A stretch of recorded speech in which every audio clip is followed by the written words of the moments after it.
pessoas, tudo bem com vocês? Eu sou Maíla e hoje a gente vai falar sobre um livro bem curtinho que eu li recentemente. O livro que eu estou falando é Iracema, do escritor cearense José de Alencar.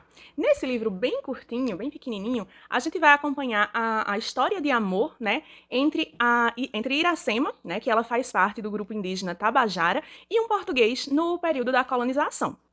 Iracema é filha do pajé Araquém, né, da tribo Tabajara, e em certo dia, né, em certa manhã, ela está se banhando num rio, num lago, quando ela se surpreende, né, com a chegada de um guerreiro branco, né, e automaticamente ela se vira, né, para esse guerreiro e atira uma flecha ali perto do rosto dele, né. Isso ela faz de uma forma impulsiva, né, instintiva, né, então que era para se defender. Ela está lá se banhando, de repente escuta o barulho de alguém chegando e ela vira já atirando a sua flecha. Quando ela percebe o que fez, né, e olha lá para Martim.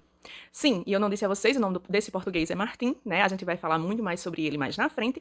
Então, mas quando ela percebe, né? Quando ela olha para ele, percebe o que ela fez, ela corre, né? Na sua direção e eles quebram a flecha, né? Que ela tinha atirado nele num símbolo de paz, né? Nesse momento aí a gente já vai percebendo que o português, né? Martim, ele tem conhecimento ali dos costumes indígenas, né? No fato dos dois quebrarem a flecha, indicando uma forma de paz. Então, depois de quebrar essa flecha, né, em símbolo ali de paz, né, Iracema leva Martim, né, para a taba do seu pai, né, ou seja, para a tenda lá do seu pai, né, que, como eu falei, é o pajé dos Tabajaras. E aí, chegando lá, Martim é super bem tratado e ele vai ficar ali enquanto o irmão de Iracema volta, né, porque o irmão de Iracema conhecia muito dos caminhos para levar ele de volta, né, ele de volta para a tribo Pitiguaras, né, que Martim acaba contando que está com a tribo Pitiguara, né, e a tribo Pitiguara acaba que é inimigo da tribo Tabajara, então a gente já tem aí um primeiro problema, né, Martim é considerado o irmão de um índio Pitiguara, certo? Então ele fica ali na taba do pajé, né? E ele, como eu falei, ele é super bem tratado, o pajé diz que o hóspede é o dono da taba, né? E aí Iracema vai levar alimento para ele e também algumas das suas colegas ali, né, para ser servas de Martim, certo? Sendo que Martim não tem interesse por nenhuma delas, né, e acaba segurando Iracema e perguntando se Iracema não vai ficar lá na taba. E Iracema diz que não pode ser, né, de Martim, não pode servir a Martim, porque ela é consagrada a Tupã, né, e aí a gente vai saber que Iracema, né, a Índia dos lábios de mel, né, ela é consagrada a Tupã, ela guarda o segredo da jurema. A jurema é uma bebida, né, feita e na história era utilizada em rituais, né, religiosos ali da tribo, certo? Ainda tem, né, rituais que utilizam, né? Inclusive Aham. Xangô, né, a Jurema, Uhum. que bebem. Mas aí, enquanto Martim está ali, né, na tribo dos Tabajaras, esperando a volta de Calbi, né, o irmão de Iracema, para ser levado de volta para a tribo Pitiguara, eles acabam se apaixonando, né? Martim e Iracema acabam se apaixonando, né? E com isso, eles vão acabar levantando a ira ali do chefe da tribo, né?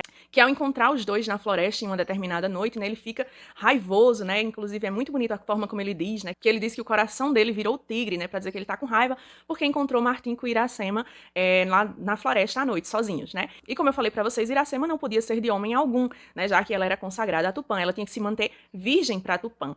Iracema desde o começo já tem ali um encantamento por ele, né? E ele também mostra essa questão do encantamento por Iracema, que era uma mulher muito bonita, né? E aí, os dois acabam se apaixonando, mas Iracema continua dizendo que não pode ser dele porque é consagrada a Tupã, né? Então, certa noite, estão os dois ali na floresta e o chefe da tribo, Tabajara, vê os dois e fica com raiva, né? Porque acha que o Martim, né, que o português vai levar a consagrada de Tupã, né? Vai pegar a consagrada de Tupã e aí ele tenta matar Martim. Com isso, Calbi, né, o irmão de Iracema, que vai levá-lo de volta à tribo Pitiguara, chega na tribo, né? E vai levar Martim, né, no dia seguinte, né? Vai levar Martim de volta para a tribo Pitiguara, né? Nessa última noite que Martim tá ali, ele pede que Iracema dê a ele, né, a bebida lá da Jurema, certo? Para eles pelo menos dormir e sonhar, né? Isso mostra também, de novo, que ele conhecia o que era a Jurema, certo? Então, ele pede, né, para ele dormir e sonhar que está com Iracema. Então, Iracema dá só uma gotinha, né, da Jurema lá a ele, e ele acha que está tendo as alucinações, né, aqueles sonhos ali enquanto dorme, que está com Iracema, só que no dia seguinte ele descobre que realmente esteve com Iracema, né? Então, ali, ela acaba dizendo que Tupã deixou ela, né? Então ela acabou deixando de ser a consagrada de Tupã, né? Os dois realmente ficaram juntos. E né, nesse meio tempo, Calbi chega para levar ele de volta para a tribo Pitiguara, né? Para encontrar com o irmão dele, né, da tribo Pitiguara, que seria o Poti, né? E aí a gente vai acompanhar ele saindo da tribo, né? E o chefe da tribo Tabajara indo atrás dele, né? Então aqui o tempo todo a gente tem Iracema protegendo Martim, né? Mas Martim é chamado de guerreiro branco. O tempo inteiro Martim vai estar em guerra para alguma coisa, né? E aí, gente, é muito difícil falar sobre esse livro sem dar spoiler, certo? Inclusive, quando você lê a parte de trás do livro, já tem contando até o final, certo? Então a gente vai acompanhar aí esses dois, né? Iracema vai abandonar a sua tribo, seus costumes, né? Ela começa abandonando lá a responsabilidade que ela tinha com relação a Jurema, com relação a Tupã, né? E aí ela abandona tudo, né, para ir viver com Martim, de quem ela já está esperando um filho, né? O Moacir, nascido da dor. Esse livro aqui, ele tem uma importância gigante, né, para a literatura brasileira, certo? Porque é muito importante a gente entender o contexto, né? O contexto em que ele foi escrito, né? Ele faz parte dos romances indianistas de José de Alencar, certo? E ele é uma alegoria, né, para a criação, né, como ele coloca aqui no livro, para a criação do Ceará, né? Do Ceará, o que seria o Ceará hoje, né? Depois, no pós-colonização, né? Então, a gente vai ter, né, o tempo inteiro, né, enquanto eles estão saindo ali da tribo Tabajara, né, e eles vão passando por todos os lugares e todas as batalhas que eles passam, né, a gente vai ter explicações, né, do porquê seria tal monte teria tal nome, né, tal rio teria tal nome, né, então ele vai criar uma lenda, né, ele cria uma lenda aqui, né, para explicar essa criação do Ceará. E se a gente levar isso para um patamar maior, né, seria para a criação do Brasil também. O nome Iracema em si, ele é um anagrama. O que é isso, um anagrama? Quer dizer que se a gente embaralhar essas letras, vai dar América, né? Então Iracema aqui é um mito de criação. Como eu falei para vocês, é muito difícil a gente falar sobre Iracema, sobre a sua importância e sobre o que ela representa, sem dar spoilers, né? Então, assim, é uma obra que foi publicada no século XIX, né? Então é na segunda metade do século XIX. Então, assim, se você não gosta de spoiler, eu sugiro que você não assista esse vídeo, certo? Então, até onde eu falei, eu não dei spoiler, né? Mas a partir de agora eu vou precisar para a gente poder conversar mais sobre esta obra, né? Então, como eu falei, a gente tem aqui essa obra escrita na segunda metade do século XIX. No século XIX, a gente tem aqui o romantismo, né? Era a estética que estava em vigor na literatura, tá? E dentro dessa estética que a gente tem uma importância muito grande, uma importância histórica muito grande para o Brasil, né? O romantismo em si é onde a gente tem o início da literatura feita no Brasil, né? E voltada para os leitores que não seriam só leitores da corte, por exemplo, né? A gente já tem aqui o Brasil independente, né? E a gente tem também a questão da imprensa já no Brasil, então a gente já tem esses livros publicados no Brasil, não era, é lógico, em forma de livro, a maioria deles era publicado em forma de folhetim, né? Por isso que tem os termos de romances de folhetim, né? Mas aí a importância desse livro indianista é porque a gente tem José de Alencar na tentativa de criar, né, uma identidade nacional, certo? Então, aqui ele toma para si, né, essa responsabilidade de criar algo diferente de Portugal, né, diferente do que se fazia na Europa. Lógico, a gente vai encontrar aqui características do romantismo, né, características muito marcantes, como, por exemplo, a gente encontra a questão da natureza, né, a natureza falando diretamente, dialogando ali com o indivíduo, certo? A gente vai ter a questão nacionalista, que é muito forte no romantismo, e no romantismo brasileiro vai ter essa proporção maior, porque se era uma característica do romantismo a gente ter essa questão nacionalista, imagine num país onde está para se criar uma identidade nacional, né, independente do colonizador.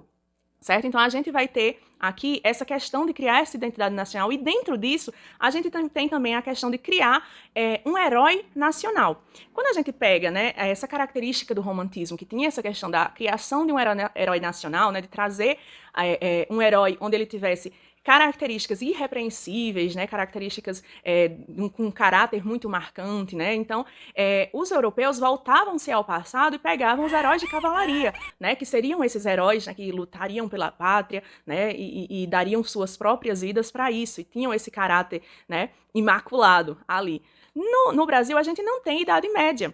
certo? Então, pensou-se voltar para trás, olhar para trás, e sim, aí a gente vai ter uma visão dos povos indígenas como se fossem apenas povos do passado, né? Então, mas para a época essa era a mentalidade, certo? Então, eles voltam-se a esse passado, né? E eles trazem a figura, né, dos povos indígenas aqui como heróis. E vale salientar que aqui os povos indígenas são representados pelo mito do bom selvagem, certo? E então, nesse mito do bom selvagem, né, ele seria ali puro e a sociedade ia corrompendo. José de Alencar, para criar essa lenda aqui, que é um mito de criação, né, uma alegoria para a criação do Ceará, para a criação do Brasil, se a gente tenta estender isso aqui, né? Então ele pega uma figura histórica, né? Alguém que realmente existiu, né? Que é o colonizador Martim Soares Moreno, certo? Que colonizou, foi responsável, né, por colonizar junto com o seu amigo, que era um indígena também, o Poti, né? Ele acabou tendo contato com as tribos ali e ele foi responsável por colonizar, né, a costa cearense ali. Então ele trouxe, né, criou aí, como a gente acompanha na história, né, ele criou a sua cidade aí na costa cearense, certo? Então ele pega essa figura histórica,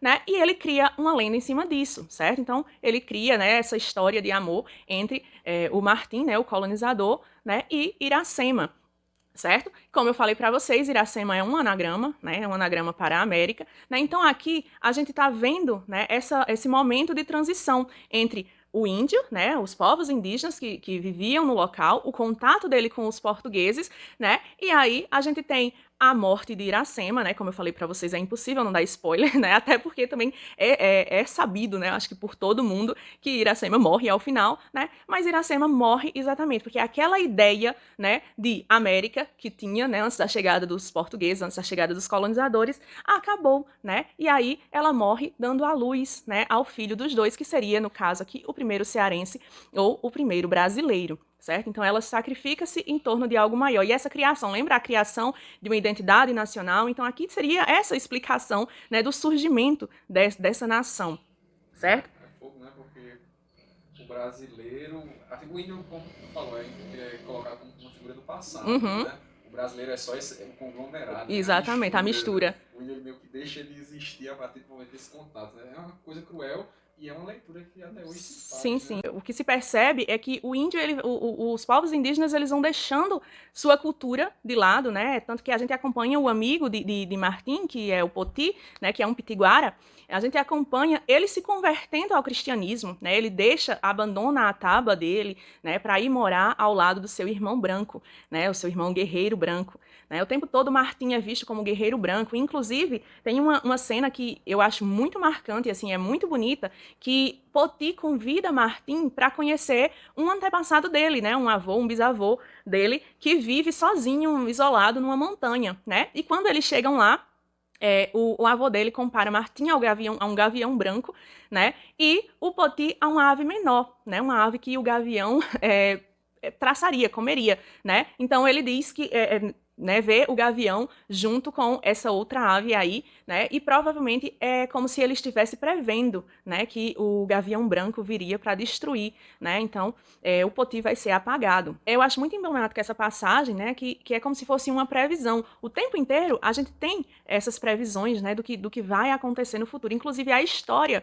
já começa, o primeiro capítulo, você acompanha, né, uma jangada deixando a costa do Ceará, né, para ir embora. E nela estão apenas o guerreiro branco, né, o Martim, a criança, né, o Moacir, o filho, né, e o cachorro deles, né. Então a gente já tem aqui no primeiro capítulo já sabe que deu ruim para Iracema, né. Então ela acabou morrendo, né. Então o tempo inteiro, inclusive o pai dela, que é pajé, diz que quando o chefe da tribo vem dizer que o português vai pegar a consagrada, a Tupã, ele diz, não, o guerreiro continua vivo. Se Iracema ficar com ele, ela que morre. Então, Iracema fica com ele já sabendo disso. Ela vai morrer. Ela ficando com ele, ela vai morrer, né?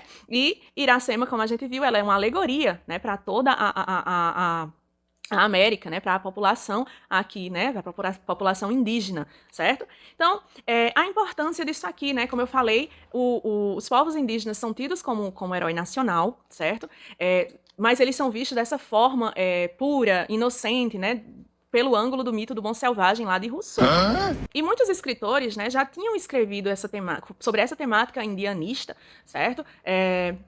Mas o foco de José de Alencar é um pouco diferente, né? Então, se você pegar, por exemplo, Gonçalves Dias, que elevou, né, essa questão indianista ao máximo em seus poemas, né, e é considerado, né, digamos assim, o bambambam ali dentro da poesia indianista, né? Mas a gente tem aqui uma perspectiva diferente, né? Então, José de Alencar, inclusive, nesse livro que ele escreve, ele dedica, né, ao doutor Jaguaribe, né, daqui do Ceará, certo? E aí ele conversa numa carta no final do livro, né, ele conversa com esse doutor Jaguaribe, né, falando que a intenção dele seria escrever poesia, tal como Gonçalves Dias, só que ele começa a analisar, né, e vê que essa visão do índio ainda é europeizada, né, apesar de Gonçalves Dias já ter deixado essa questão, né, de lado, mas ainda a visão do índio é europeizada. A gente olhando hoje, no nosso, né, nosso ponto de vista de hoje, a gente vê que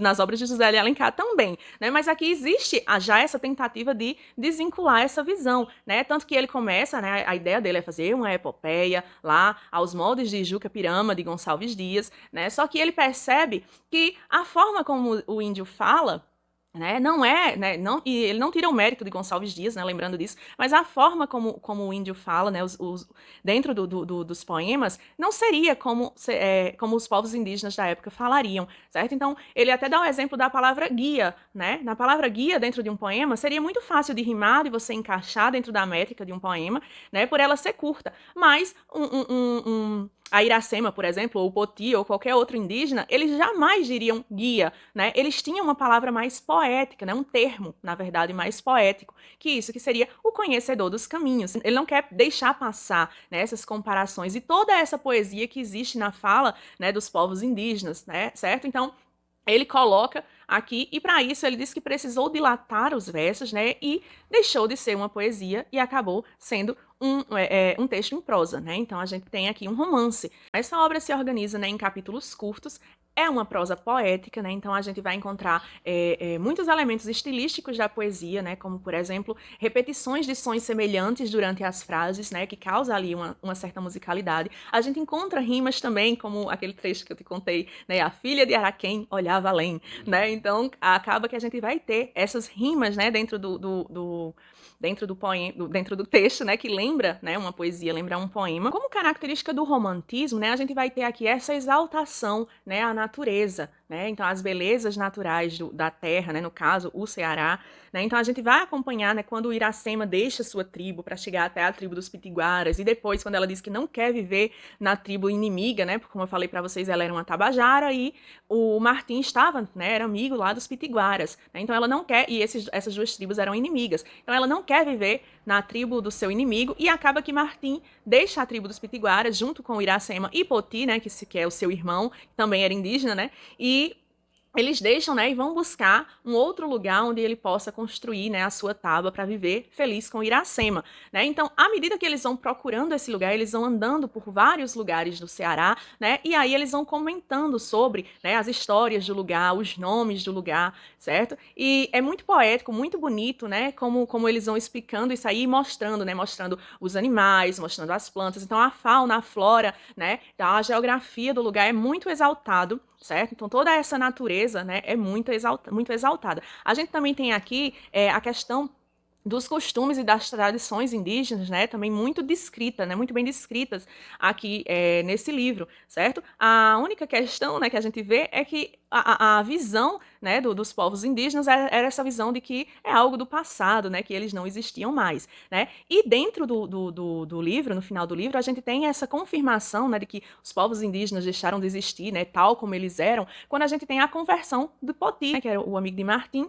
ao cristianismo, né? Tanto que ele até muda o nome, né? Poti significa camarão e ele deixa de se chamar Poti e passa a ser chamado apenas de camarão, né? Então a gente tem aí duas analogias ao fim desse povo, né, digamos assim, né, que é com a morte de Iracema, né, o brasileiro seria esse mestiço, como a gente já falou, né, e a gente tem o Poti, que ele não morre, né, enquanto Poti indivíduo, mas ele morre enquanto Poti indígena, né? Ele abandona os seus costumes para viver aos costumes do seu irmão branco, né? Então essa obra é muito importante, né? Ela A obra de José de Alencar consolida, né, digamos assim, o romance, né, enquanto forma, né, enquanto gênero estético dentro do romantismo brasileiro, certo? Ele não é o primeiro a falar, né, a tratar da questão indianista, como eu falei para vocês, a gente tem a poesia indianista de Gonçalves Dias, né, a gente tem Bernardo Guimarães, Joaquim Manuel de Macedo, que já trata essa questão indianista, né, só que dentro da poesia a gente tem o nome de Gonçalves Dias e dentro da prosa a gente tem o nome de José de Alencar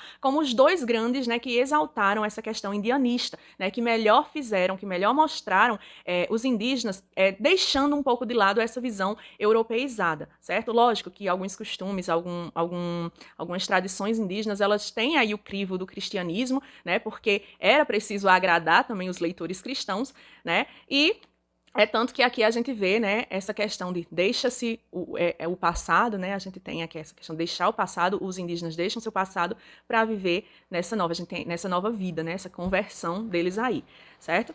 É uma história muito bonita, né, muito tocante, e de uma importância imensa para a nossa literatura brasileira, certo? Para o que nossa literatura brasileira é hoje. Então é isso, gente. Me conta aqui nos comentários, né, como eu falei para vocês, esse canal aqui é para eu expor as minhas impressões de leituras, né, enquanto leitora, certo? Mas se você leu, você tem uma opinião diferente, ou eu deixei de falar sobre alguma coisa, né, deixa aqui nos comentários, vamos trocar ideias aqui. A leitura, ela fica muito mais rica quando a gente pode compartilhar, né, e trocar essas ideias e perspectivas com outras pessoas. Então é isso, gente. Se você gostou desse vídeo, você já sabe, não esqueça de deixar seu like aqui pra mim, certo? Se inscreve no canal se você não é inscrito e compartilha com os coleguinhas pra gente fazer uma comunidade de leitores cada vez maior aqui nesse espaço, certo? Então, cheiro pra todo mundo e a gente se vê no próximo vídeo. Tchau!